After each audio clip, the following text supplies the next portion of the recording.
It looks like the former royal Prince Harry could soon be going it alone, but in what capacity? Hi, good morning, Neil Sean here in the very heart of a miserable, rainy London today. I thought I'd share this with you.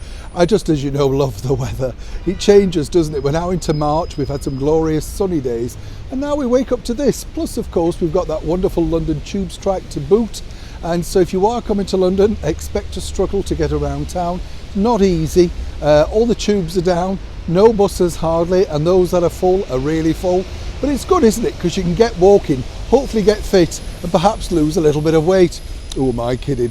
Back as ever though to your breaking royal story of the day. Now this particular story as ever has been engulfing the monarchy ever since Prince Harry decided to get legal, all about his security remit. If you recall, of course, Prince Harry stated that he didn't feel safe coming back to the United Kingdom, particularly not just for himself but for his family and of course his children, etc. And then there was that big furor really against the Home Office because they claimed that in fact he hadn't offered to pay for his own security. He's now hit back, and as ever we have to say allegedly on everything, towards the newspaper that broke that story, that is the Mail Online, Mail on Sunday, and of course the Daily Mail UK. Interesting as ever to note, because with Prince Harry these battles just engulf him, don't they, you know? Why don't you just keep quiet and get on with it? But as ever we have the real reason as now what could be happening regards that security.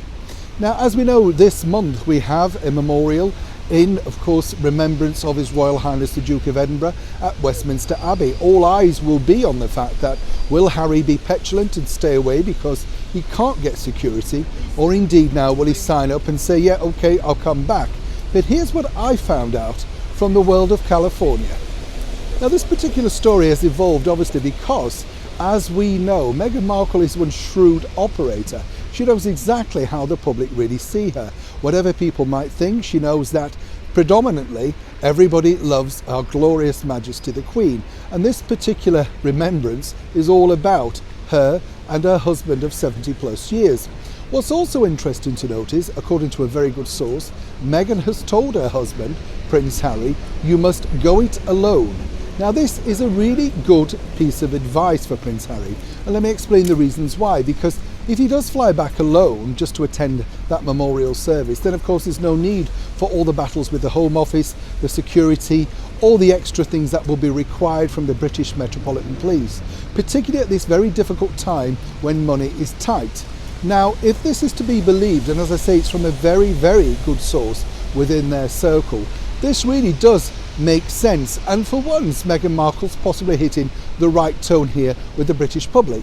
She knows that if she attends, all eyes will be on her, and more importantly, bringing the children will steal focus from what should be about truly one person, the Duke of Edinburgh and of course Our Gracious Majesty the Queen. But as ever, what we do know is that Prince Harry's really mulling this over, because as he's openly said on documentaries previously, as he's flying into London, he has these panic attacks. And what I'm hearing is that he simply does not want to return alone. So there could be inner battles within the house of Harry and Meghan.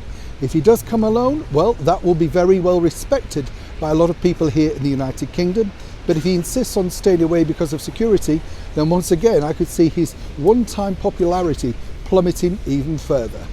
As ever, when I know more, you'll know more. Neil Sean in the very heart of London.